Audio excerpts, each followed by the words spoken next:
Ky emision mundësohet nga Konrad Albania. Mirëmbrëma nga Paper FM.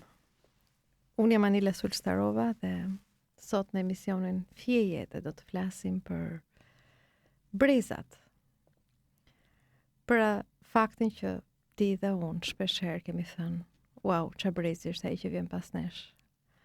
Gjithmonë gati me një lloj ankese, me një lloj për çmimin ndonjëherë, sepse brezi pas nesh duke gjithmonë ndryshe nga ne. Cili është brezi më i mirë?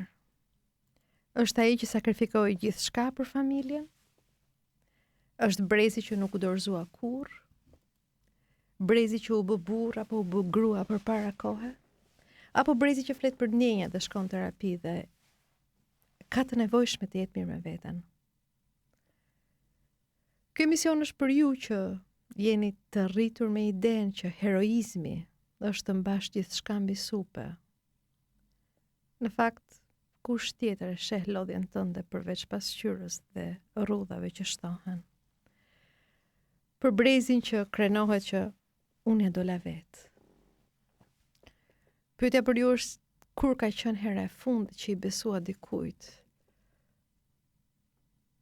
Për ty që ndihesh si princesh, e vetëdijshme për veten, e lidhur me emocionet e tua, por që në fund të ditës preferon të porosisësh një sufllaqe dhe ta hash në makinë.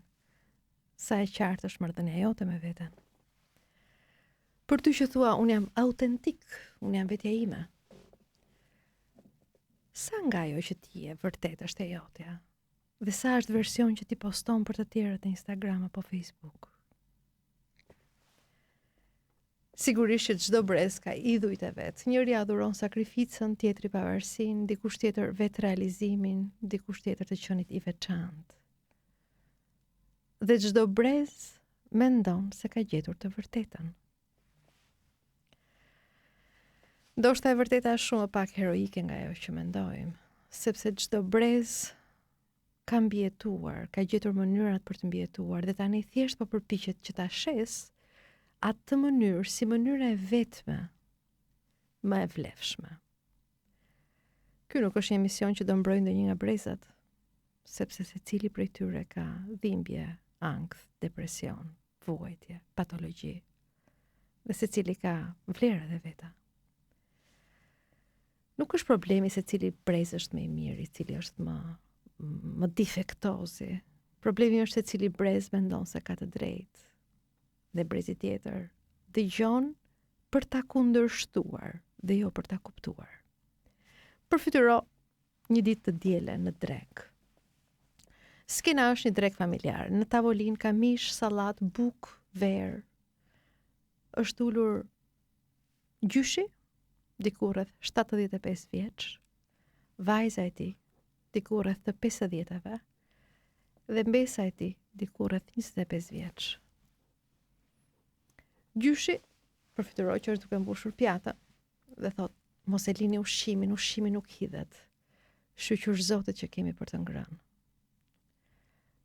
Mbesa, 25 vjeçare, thot, gjysh, këtë ushqim nuk na e solli zoti. Kjo është një kafshë e vrarë për ne që ne ta ham. Gjyshi ishe pak e utuar dhe pastaj buzëqesh dhe thot, po mirë më ne me mishim i rritur, ja ku jam, 75 vjeç, si lis, asgjë nuk kam, nga asgjë nuk vuaj. Mbesa që thot, po nuk është çështje moshe, është çështje etike. Nuk kemi nevojë të vrasim për të jetuar. Gjyshi, që është duke prerë mishin me kujdes, hesht edhe thot, kemi ndryshuar shumë gjëra në jetë. Sisteme, kriza financiare, kemi qenë të pasur, pastaj na morën gjithçka, na lanë të varfër, punuan për të mbijetuar. Mos ma hiq dhe mishin tani, ha të keqen. Vajza e gjyshit, gruaja 50 vjeçare, ndërhyn. Ne në kohën tonë hanim çfarë kishte. Detyroheshim të mbaronim pjatën edhe kur ishim të ngopur. I kthehet e bia dhe e pyet, po pse haje kur nuk të haj? Gruaja 50 vjeçare ndalon, mendohet dhe thot sepse kishte sakrifica pas ushqimit. Ishte i madh që kishte mbajtur radhë për të bler ushqim për ne. Ishte i mëmë që lodhej fizikisht pa fund dhe gatuan të që ne të hanim. unë nuk doja të mërzisja askënd, sepse kështu ishim mësuar. Mbesa thot, për mua e rëndësishme është të kem zgjedhje, jo të ha me zor. Gjyshi shton, unë ha ti diskuton. Nëna qesh dhe thot, mire ke, po ai fakti që ne kemi ngrënë me zor prej turpit, që mos ju zhgënjenim, na ka shkaktuar ulçër në stomak, për të mos folur për ndjenjat e fajit. Ndërsa Mbesa shton, unë kam ankth kur mendoj si është prodhuar ky ushqim. Unë kam ankth kur ju shoh ju se çfarë po hani, një kafshë që është vrarë për ju. Ky është episodi. Çfarë ndodh në këtë tavolinë? Janë 3 breza që flasin për 3 stile të ndryshme të menduarit dhe të ndjeri. Gjyshi, që i gëzon faktit që tavolina është plot dhe mund të zgjedhë dhe mund të hajë. Nëna, që i gëzon gjithashtu faktit që tavolina është plot, por nuk ka nevojë të hajë aq sa ha. Dhe Mbesa, që është e trishtuar kur shikon që tavolinë ka një krijesë të vrarë. E cili brez ka të drejtë? Të gjithë dhe askush. Le të flasim për brezin e gjyshërve tanë. Quhet brezi i sakrificës edhe i detyrës. Ky është brezi që është formuar për shkak të mungesave të zgjidhjes, mungesave të lirisë, mungesave të sigurisë. Në Shqipëri, ky brez u rrit në një regjim totalitar, ku jeta kontrollohej në çdo detaj, ku puna përcaktohej nga të tjerët, ku lëvizja kufizohej, ku prona private nuk ekzistonte dhe ku fjala e lirë ndëshkohej. Ndërsa në Kosovë, ky brez u rrit në një represion politik, përjashtim nga institucionet, frikë të vazhdueshme qoftë edhe për të mësuar gjuhën amtare, dhunë sistemike dhe për shumë prej tyre kanë vuajtur edhe luftën, shpërnguljen, emigrimin, familje që janë rritur larg njëri tjetrit. Këto nuk janë thjesht ngjarje historike. Këto janë përvoja që formojnë psikikën e dikujt, mënyrën se si dikush mendon, sheh, percepton, vuan. Dhe këto janë mënyrat që përcaktojnë se si dikush duhet jetojë.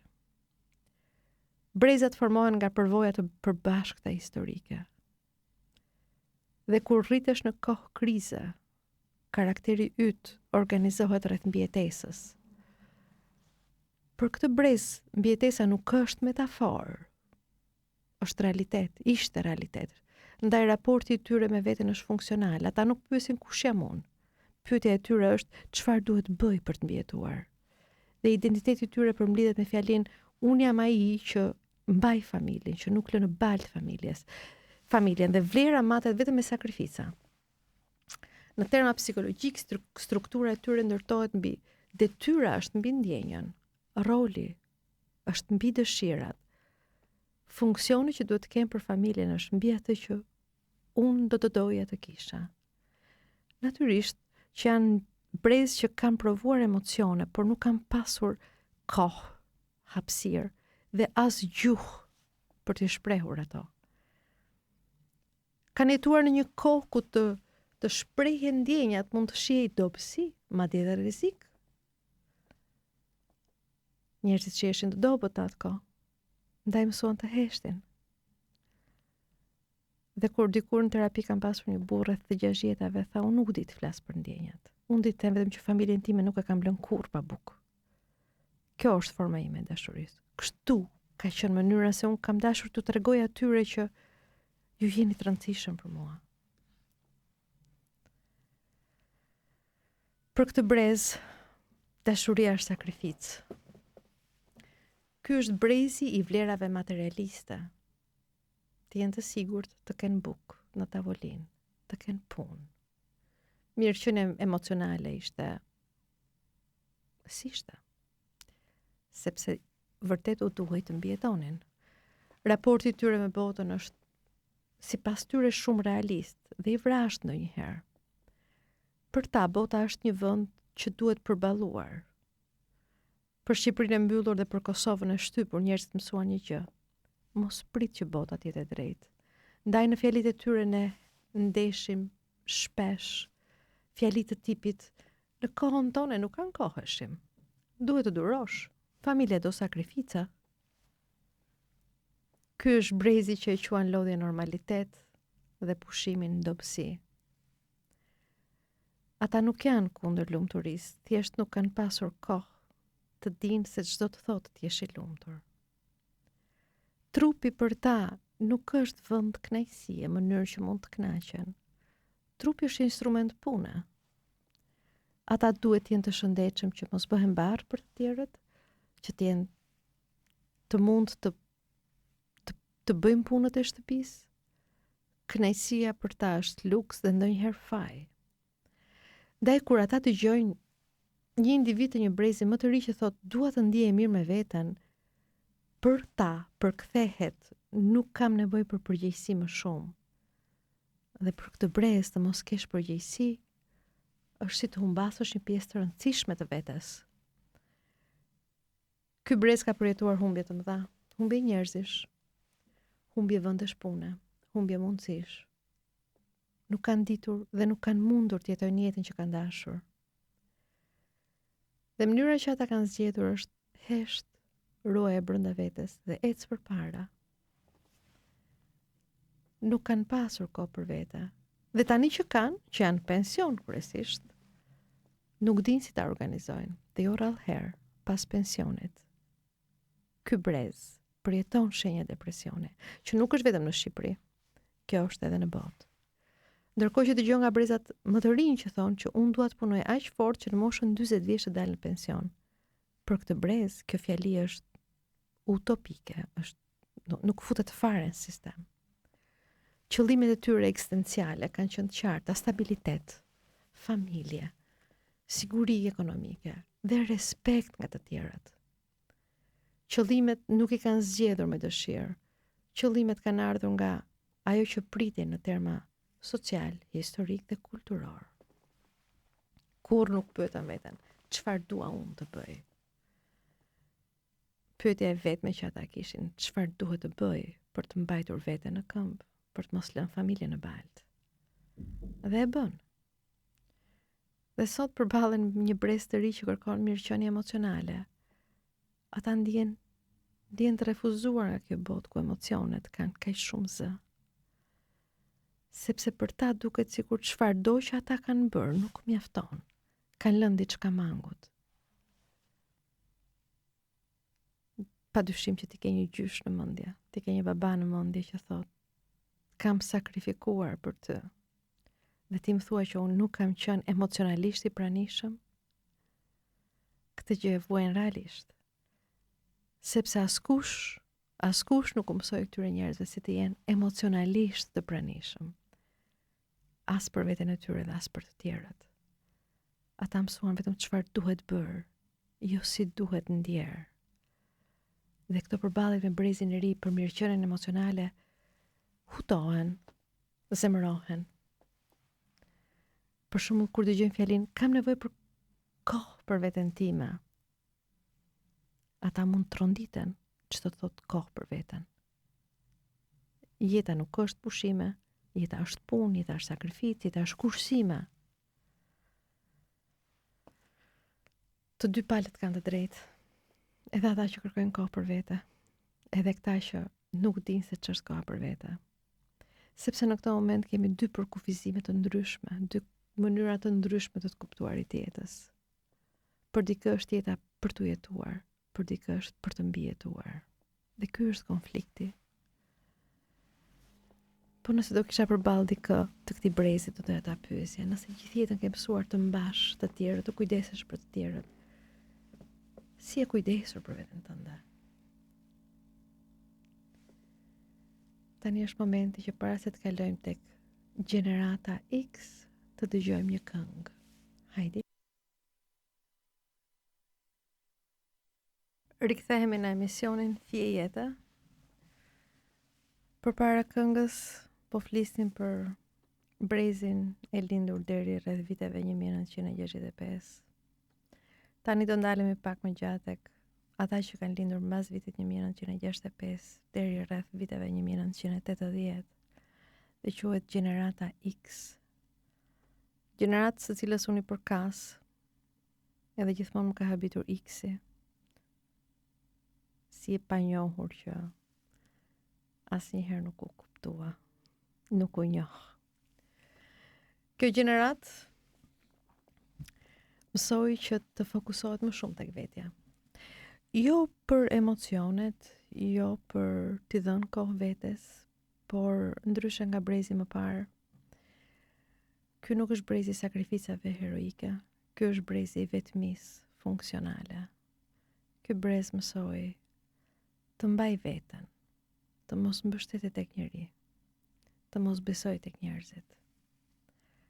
Në terma global, ky brez u rrit në një moment historik ku strukturat u lëkundën fort, familjet shpërbëheshin, institucionet dobësoheshin, nuk kishte shumë stabilitet. Në këtë kontekst, strategjia për të mbijetuar e këtij brezi ishte mos prit nga askush. Mëso të mbështetesh vetëm tek vetja.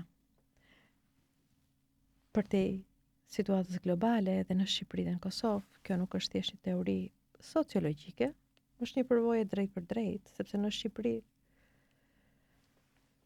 diku rreth fundit të fëmijërisë dhe fillimit të adoleshencës u ndryshuan sistemet. U përjetua kolapsi i viteve 90.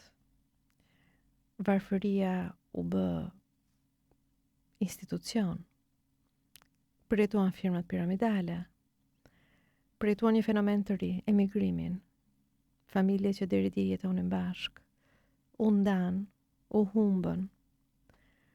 Sigurisht nuk po flasim për shtetin, ndërsa në Kosovë u rritën në një moment politik ku fëmijëria shtypej, ku gjuha mësoi fshehurazi. Rinia e tyre përjetoi luftë, patën humbje reale dhe rindërtim në kushte tërësisht pasigurta. Pra ndryshe nga brezi më parë, që kishin gjithsesi një sistem më të fortë, shtypës, represues, ky brez përjetoi mungesa sistemi.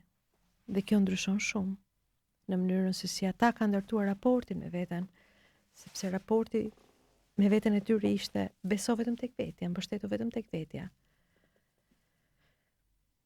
Vlera nuk lidhet me ndjenjat, po lidhet me aftësinë për të përballuar jetën vetëm. Aftësinë për të mos pasur nevojë për askënd. Ndaj ky brez ka një vetë kontroll shumë të lartë, jo vetëm emocional, por edhe krizash. Duket sikur për çdo krizë kanë disa rrugdalje, gjejnë dhe nëse s'ka e prodhojnë rrugdaljen. Shprehen pak emocionalisht, janë të përpjekur që emocionet i mbajnë për vete dhe janë të pavarur. Është tipikisht e shpreha hajde kur edhe në mes të shkretirës të hedhësh, do jenë në gjendje të prodhojnë ujë. Në realitetet tona, Shqipëri, Kosovë, shihet dhe pak më ndryshe. Ky brez ka jetuar një jetë ku edhe nëse rrëzoheshin, duhet mësoheshin të ngriheshin vetë, sepse askush nuk ishte aty. Për shkak të gjithë traumave kolektive dhe shtetërore. Ishte brezi që do të mësonte të mbijetonte vetëm. Imagjino një fëmijë që pyet nënën rreth të 5 jetave, nuk flet asnjëherë për veten. E jo më shëutuar, thot, nuk kam kohë, kam shumë punë. Ky është brezi që sigurisht nuk shkon terapi. Do me thënë, shkon, po shumë pak, statistikisht. Jo sepse nuk kanë plagë, jo sepse nuk u dhëmin gjërat, por sepse kanë shumë të vështirë të besojnë tek një i panjohur. Dhe të mendojnë që një i panjohur mund t'i mbështesë dhe mund t'i ndihmojë. Apo një i panjohur mund bëhet dëshmitar i sekreteve të tyre. Kështu që raporti me botën që ky brez ndërton është bazohet mbi mungesën e besimit dhe mbi paqëndrueshmërinë. Sepse ky është brezi që mund të ketë pasur shumë grupe shoqërore të cilat kanë humbur. Kanë qenë shumë të forta në momente të caktuara, por pastaj kanë humbur. Është brezi më pragmatist, më kontrollues. Për çdo gjë ka një plan B. Kur nuk kënaqen me planin A. Fjalit e tyre tipike të këtij brezi është pse duhet i besoj? Pse duhet dikush të më ndihmojë? Askush nuk kupton tërësisht. Jeta të mëson vetë. Rëndësi ka të mbështetesh në këmbët e tua. këta janë brezi që kështu në mënyrë optimiste mendon se gjërat do të shkojnë mirë. Por në fakt ata e dinë që duhet të kenë një plan sido që të shkojë, edhe kur gjërat shkojnë mirë, në mendjen e tyre kanë disa skenar që gjërat mund të shkojnë keq dhe për çdo skenar të mundshëm që gjërat mund të shkojnë keq, ka një rrugë zgjidhje. Ky brez ka një raport të habitshëm dhe me humbjen si koncept. Siç e thash edhe më parë, nuk është brez që s'ka ndjenja, ka ndjenja. Thjesht nuk flet për to. Sepse kanë frikë që po folën, mund të humbasin kontrollin. Frika që mund të humbasin kontrollin e bëjnë të jenë edhe më luftarak të vetëm përballë botës. Kanë frikë të humbasin stabilitetin e vendin e punës. Kanë vuajtur shumë humbjen e familjarëve për shkak të emigrimit. Në Kosovë edhe më keq kanë vuajtur shumë humbjen e jetëve të familjarëve, humbjen e shtëpive, humbjen e pronës për shkak të luftës. E gjithsesi, në të dy vendet, halli është i imi, atë e mbaj vetë. Ky është parimi i këtij brezi. Dhe kur pyet njerëz që jetojnë në Kosovë të kësaj grup moshe si e përjetove ti atë kohë, kanë një tendencë që ta zhvendosin bisedën nga vetja e tyre tek tregimi i ngjarjeve. Nuk din të thonë si janë ndier apo si e kanë përjetuar, din të thonë si lëvizën, ku shkuan, me cilin mjet, kë takuan, sa të kohë ndënjën, por jo që të ndalen tek vetja. Në këto fjali ka shpesh një jetë që nuk thuhet. Ky është brezi që ka shumë trauma, po që thot janë përvoja jete. Që po, patjetër që janë përvoja jete, po le të vëmë dhe emrin kur janë trauma. Ky brez ka disa qëllime të tjera ekzistenciale. Ndryshe nga millennials që vinë më vonë, grupi gjenerata që ka lindur mbas viteve 90, nuk kërkon kuptim. Kërkon siguri dhe kontroll mbi jetën e vet. Ky është brez që punon dhe për të qenë pasur, punon dhe për të pasur prona, sepse qëllimet kryesore në jetë janë pavarësia, kontrolli, siguria ekonomike dhe mbrojtja për veten dhe për familjen. Në një gjuhë të thjeshtë është shtëpi, punë, pak qetësi. Ky është brezi që nuk beson tek burnout, quhet në anglisht, lodhja nga puna, sepse për ta të jesh i lodhur është mënyrë jetese. Ky është brezi që punon disa punë. Edhe ky brez ditë mbijetoj, por nuk ditë pushoj. Relaksin ndonjëherë shes si rrezik, varësinë nga tjetri e shes dobësinë, hapjen emocionale si humbje kontrolli. Ky brez ka konflikt me brezat e tjerë. Me brezat e rinj, për brezat e rinj. Pra brezat e rinj të breze shohin të ftohtë, të mbyllur emocionalisht, të pa aftë për të folur për emocionet. Ndërsa, për gjeneratën X, të rinj të duken të lodhur, të dobët, të përkëdhelur, të paqëndrueshëm. E vërteta është që ky brez, gjenerata X, ka mësuar të mbijetoj duke mos u varur nga askush, ndërsa gjenerata që pason, fëmijët e tyre, po përpiqen të jetojnë duke pas një marrëdhënie me kuptime të tjerët. Dhe ndonjëherë në disa familje kjo bëhet e lodhshme, sepse këta nuk kanë nerva të ndërtojnë marrëdhënie me kuptim. Dhe habiten si fëmijët e këtyre, pra të gjeneratës X, mund të ndahen nga marrëdhëniet të rëndësishme, sepse u ka humbur kuptimi. Për ta, për ne, kjo është e pakuptueshme për këtë brez. Po pyetja që kam për këtë brez është sa kohë, edhe sa kohë do mbash gjithçka vetëm pa lejuar askënd të të ndihmojë. Sepse ti e di që forca nuk është vetëm të mbijetosh, por të lejosh veten të mos jesh gjithmonë i fortë. Është okay dhe të lëshohesh ndonjëherë. Në këto momente, hajde, ka ardhur momenti për këngën e radhës.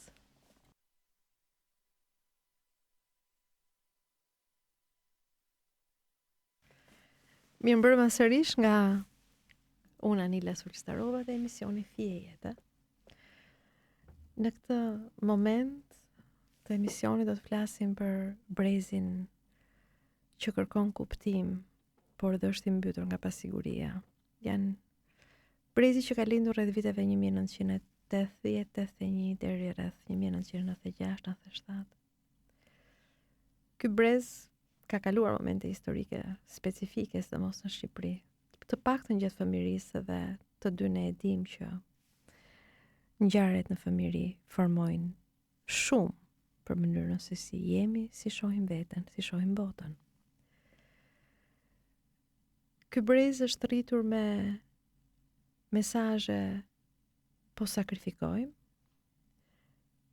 por në një moment të jetës ti ke mundësi të bëhesh çfarë të duash, ishte mesazhi tjetër. Dhe ky është një kalim nga vlera që janë materialiste dhe mbijetese tek ato post-materialiste, quhet në sociologji. Sepse është nga mbijetesa tek vetë realizimi dhe kuptimi i jetës, kuptimi personal. Ndonse në Shqipëri dhe në Kosovë nuk kishim stabilitetin global, sepse kishim shumë ngjarje të forta historike dhe ekonomike. Po gjithsesi ky brez i kaloi këto ngjarje dhe rritet në një konflikt të thellë psikologjik. Shpresë që unë mund të bëhem ai, ajo që dua, dhe frikë se ndoshta nuk kam gjithë mundësit, aftësit për të bërë ai ose ajo që dua. Dhe kjo është baza e profilit tyre psikologjik. Raporti tyre me veten nuk shihet si një rol që është dhënë, siç brezat përpara nuk kishin mundësi të eksploronin rolet, po përqafuan rolet që të tjerët kishin paracaktuar. Për këtë brez, vetja është një projekt për të ndërtuar. Prindrit e këtij brezi kanë jetuar pa zgjidhje, ata janë brezi i parë që mund të zgjedhin. Dhe ky i bën që të pyesin më shpesh dhe të vuajnë mungesën e përgjigjeve konstante të pyetjes kush jam unë? Ata duan të jenë vetja e tyre, por në një nivel klinik shpesh herë shoqërohet me një ankth që lidhet pikërisht me pyetjen kush jam unë, sepse duke qenë një projekt është vazhdimisht me qëllime dhe objektive të tjera. Brezi që është i ndjeshëm ndaj kritikës, sepse brezat paraardhës punonin shumë dhe përpiqeshin të lexonin gjithçka në mënyrë që të parandalonin çdo lloj kritike. Dhe ky është brezi që e shfaq, e shpreh shumë më shumë nevojën për të qenë të vlerësuar, të admiruar, për t'ua thënë se çfarë kanë bërë mirë dhe sa mirë e kanë bërë atë që kanë bërë. Dhe ky brez përballet me pyetjen që u vjen nga prindrit, nuk gjet e karar. Përqendrohu, gjej atë që doni dhe investo aty ku do. Dhe ky brez përgjigjet, po përpiqem të gjej kush jam. Po përpiqem të gjej gjëra që kanë kuptim për mua. Natyrisht për prindrit e tyre kjo është një përgjigje që nuk kuptohet fort mirë. Raportin me botën ky brez e sheh si një hapësirë që ka mundësi, por ka dhe shumë konkurrencë. Ky është brezi që është më i hapur ndaj asaj që është e ndryshme, janë më tolerant, por ndërkohë ndjen edhe më të pasigurt për të ardhmen. Sepse bota vërtet është një vend me mundësi, po për të rinjt shqiptar dhe kosovar është, do të thotë, emigrim, është ikje, është krahasimi vazhdueshëm me ne dhe ata për botën europiane. Dhe ky raport është shumë i dyzuar. Një këmbë tek shpresa dhe një këmbë tek frika. Fjalit tipike është dua të iki jashtë, dua të bëj diçka që ka kuptim, nuk dua të jetoj si prindrit e mi. Dua të jem ndryshe. Dhe ky është vërtet një konflikt i madh ekzistencial. Ky është brezi që shkon shumë në terapi. Njeh gjuhën emocionale, e përpunojnë humbjen përmes komunikimit, reflektimit, i japin kohë humbjeve. Pavarësisht se edhe për këtë brez ndonjëherë ka humbje që janë kolektive, siç është humbja e stabilitetit ekonomik të familjes, prindi që emigron. Por gjithsesi, ky është brezi që jep fjalë humbjes, janë më të vetëdijshëm. Ndonjëherë më të rënduar emocionalisht, janë brezi që e diskutojnë një çështje në familje, ose me partnerin, ose në shoqëri, dhe nuk ngurojnë të kthehen sërish. Ndërkohë që sigurisht që për prindrit është një temë që është e zauruar, është thënë, e kemi folur një herë këtë çështje, pse e hap sërish? Dhe ky është brezi që thotë sepse nuk dua ta mbaj për brenda, kam nevojë ta flas dhe ta riflas derisa ta shëroj këtë plag. Qëllimi që ky brez ka është të gjejnë kuptim vetes, punës, gjithçkaje. Të kenë një zhvillim personal. Dhe jo diçka që thjesht e përqafojnë se ato u dha jeta. Duan të kenë mundësinë për të zgjedhur. Ka nevojë të kenë një mirëqenie emocionale, ka nevojë të kenë një marrëdhënie ndryshe me veten dhe me botën. Në vende si Shqipëria apo Kosova, ka një tension shumë më të madh sepse realiteti ekonomik nuk t'i lejon shpeshherë t'i japësh kuptim gjërave. Është një tension konstant, dëshira për të kuptuar që përplaset me nevojën për stabilitet. Krijojnë ankthin e zgjedhjes. Dhe jo rallëherë ky brez ka një përplasje me brezin më përpara, sidomos lidhur me vendet e punës. Nëse brezin përpara e ruan me fanatizëm vendin e punës sepse ka shumë të rëndësishëm stabilitetin financiar, ky është brezi që edhe nëse ka një punë të mirë, të paguar mirë, të qetë, mund të ta lërë atë sepse nuk është i lumtur me atë punë. Një fjali që për brezat më herët është e pakonceptueshme të jesh e lumtur në punë. Ndërkohë që ky brez e ka shansin që të lërë një punë, sepse puna duhet ta bëjë të lumtur, dhe po, kanë të drejtë në fakt. Nëse një punë nuk bëhet me dashuri të gryen. Pra ky është brezi që kërkon punë me kuptim. Ndonse për fat keq përfundon duke bërë PowerPoint për një kompani që nuk u intereson fare. Por gjithsesi, qëllimi është shumë i mirë. Të duan të bëjnë punën që për ta ka kuptim. Siç ti e kupton, ky është brezi që ka shumë konflikt me brezat më të hershëm. Ky brez shihet si i dobët. Në fakt është më i vetëdijshëm emocionalisht. Pavarësisht se brezat e më hershëm e shohin si të paqëndrueshëm, si kërkesa të tepërta, brez që vetëm ankohen, uf puf, nuk gjetën rehat. Ndërsa për këtë brezat e mëparshëm duken të ftohtë, të mbyllur, të paaftë për të komunikuar emocionalisht, të thatë emocionalisht. Dhe po, ky është një moment që edhe mund të konfliktohen. Jo sepse njëri brez është më i mirë se sa tjetri, por sepse brezat kanë mësuar të jetojnë ndryshe, të mbijetojnë ndryshe, të përballojnë ndryshe. E megjithatë kam një pyetje edhe për këtë brez, nëse gjithë jetën e kalon duke kërkuar veten. Kur fillon ta jetosh atë? Sepse ndonjëherë në këtë përpjekjen për të kuptuar veten, mund të rrezikosh të thjesht të jetosh. Gjenerata Z, brezi që rritet për botën. Ky është brezi i parë në histori që nuk ka jetuar kurrë pa internet. Është rritur me ekrane, që kur ka lindur dhe rritet me ekrane. Është brezi që rritet në një realitet digital që është shumë i shpejt, i krahasueshëm në çdo moment, i ekspozuar shumë, që ekspozohet publikisht, duke filluar që nga fotot e fëmijërisë. Ky është brezi që mund t'i gjej fotot po të bëj një search, i gjen shumë më kollaj, krahasuar me brezat më herët që nuk e dim sa foto kanë nga fëmijëria. Ky është brezi që ka një kompleksitet në raport me botën, sepse identiteti nuk formohet vetëm brenda familjes, por në rrjete, në publike dhe në krahasime të vazhdueshëm.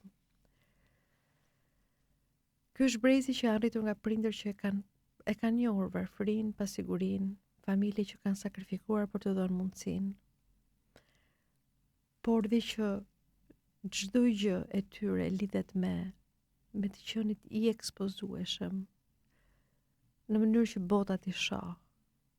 Dhe ky brez rritet kryesisht mes pritshmërive familjare për sukses dhe standardeve globale që lidhen për identitet dhe për atë që duket, ku ajo që duket vlerësohet.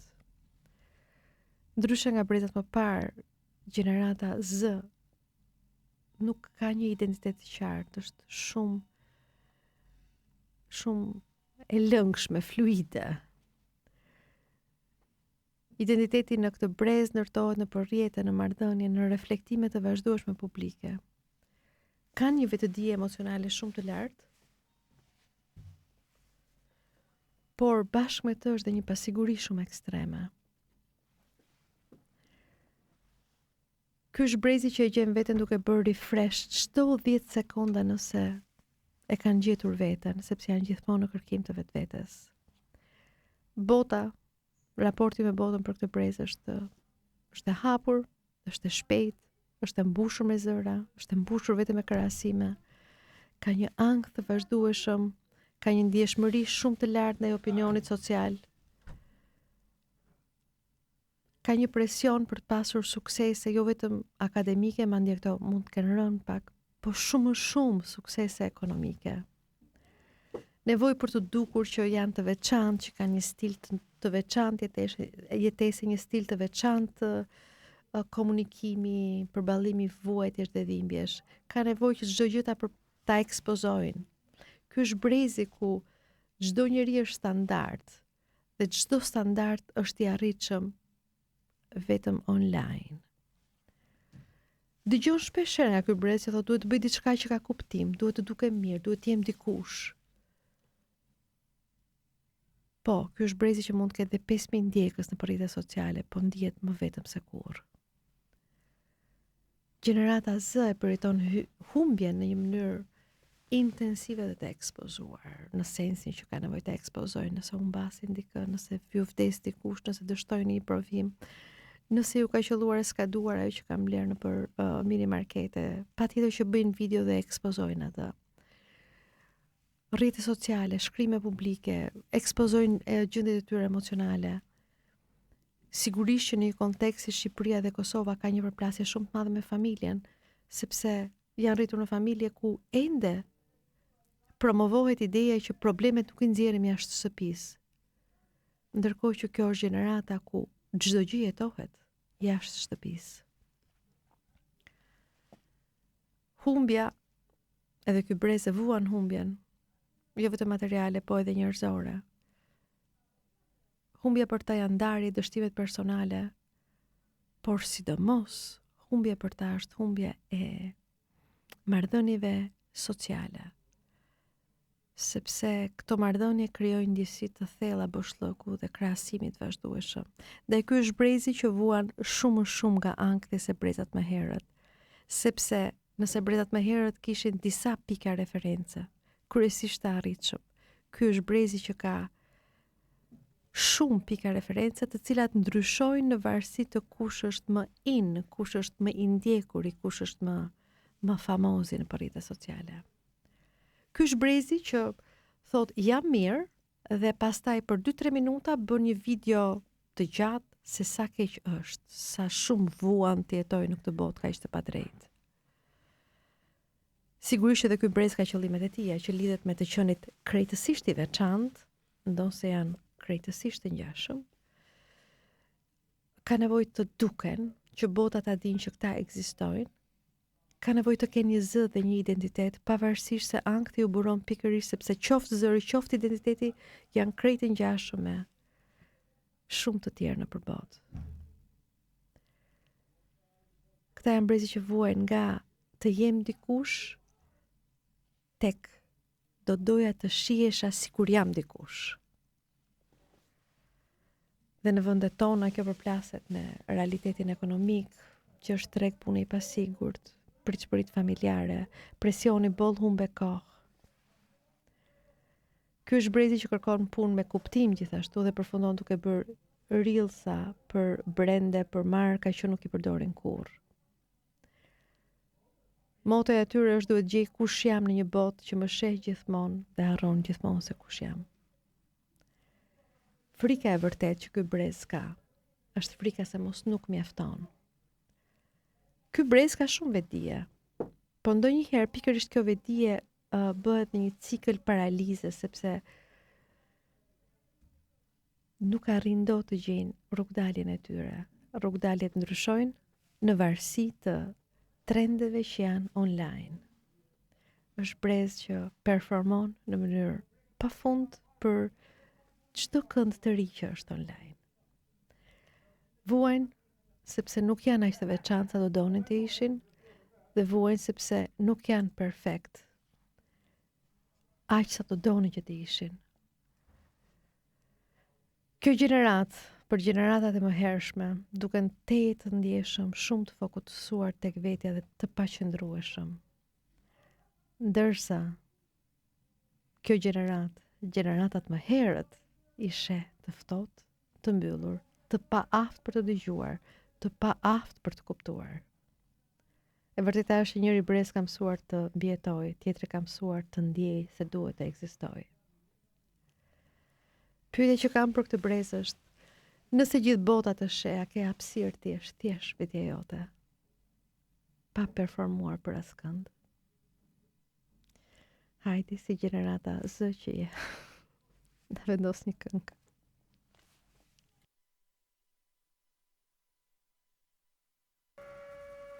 Rikthehemi në pjesën e fundit të emisionit Fije. Po flasim për brezat. Konflikti mes tyre nuk është dështim. Është një mënyrë për të komunikuar. Janë mënyra të ndryshme jetese. Një brez ka kërkuar të mbush mungesën, një brez ka kërkuar të gjejë kuptim, një brez që kërkon identitet, dhe dikur një brez që ka mbijetuar. Ajo që përplaset në të vërtet janë përplasen bot kuptime. Një brez thot duro, mos o dorëzo, ndërkohë që brezi tjetër thot fol, kam nevojë të të dëgjoj. Një brez thot sakrifiko për familjen. Brezi tjetër që thot kujdesu edhe për veten. Një brez kërkon rregull dhe strukturë. Një brez tjetër kërkon kuptim dhe liri. Pra këtu nuk ka grindje për një fjalë goje. Përplasja e vërtet është për kuptimin e jetës. Ndonjëherë përpara se të reagojmë për të këmbgulur për të drejtat e brezit, për pikpamjet e brezit. Ndoshta duhet kuptuar se çfarë ka përjetuar brezi që është bërë kështu, që mendon kështu, që vuan kështu. Sepse një prind që thot duro, jo të mosdoshmërisht është I ftohtë. Është dikush që ka mësuar të mbijetoj duke duruar. Një fëmijë që do të flasi për ndjenjat nuk është I dobët. Është dikush që kërkon të jetoj më mirë se sa ka jetuar familja e tij. Dhe nëse gjërat I shohim kështu, tensionet ulen dhe e kthen konfliktin nga akuza në kuptim. Çdo brez ka plag. Brezi I sakrificave, plaga e tyre është mbi ngarkesa dhe mohimi I vetes. Gjenerata X ka vetmin dhe mbajtjen e gjithçkaje për vete. Millennials kanë pasigurin dhe ankthin për të qenë dikush. Gjenerata Z kanë ekspozimin dhe krahasimin e vazhdueshëm. Dhe nëse do e shohim njëri tjetrin nga plaga, ndoshta zemrimi fillon të zbutet. Sepse kuptojmë që askush nuk të sulmon, secili po mbron veten. Respekti është të dëgjosh dikë pa dashur ta fyesh, pa poshtruar, pa denigruar mendimin. Të vendosësh kufin që po, brezat ndryshëm kanë mësuar të jetojnë apo mbijetojnë në varësi të kushteve historike, sociale, ekonomike. Nuk kanë qenë shpike që brezat kanë bërë.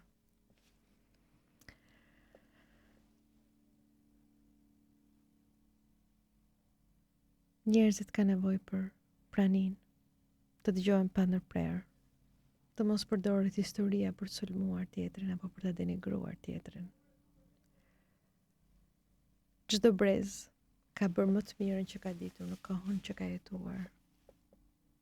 Njëri brez na ka mësuar si të mbijetojmë, brezi tjetër si të jetojmë.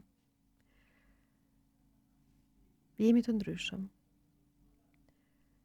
Ajo që mbetet nuk është çfarë ishte e drejtë.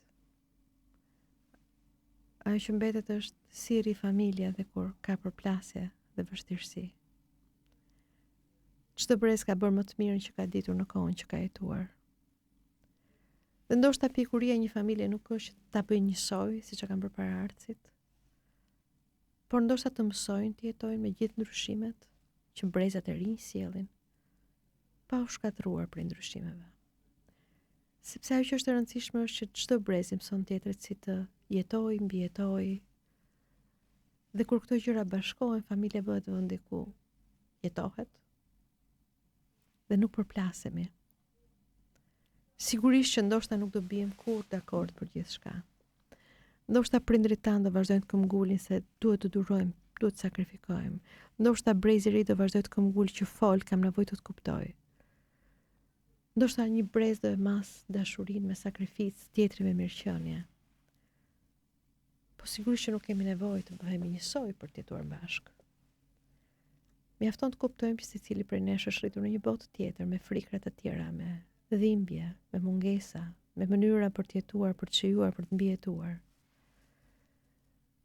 Ndoshta nuk flen të tregojmë kush është më i fortë për të fituar një debat në familje. Mençuria është të rish në një tryezë me njerëz që e shohin jetën ndryshe nga ti. Sepse kush ka nevojë të ketë drejtë në fund të fundit? Ajo që kemi nevojë është jemi të parë, të dëgjuar, të kuptuar, të mbështetur. Dhe ndoshta kjo është ajo që çdo brez në mënyrën e vet ka kërkuar gjithë jetën.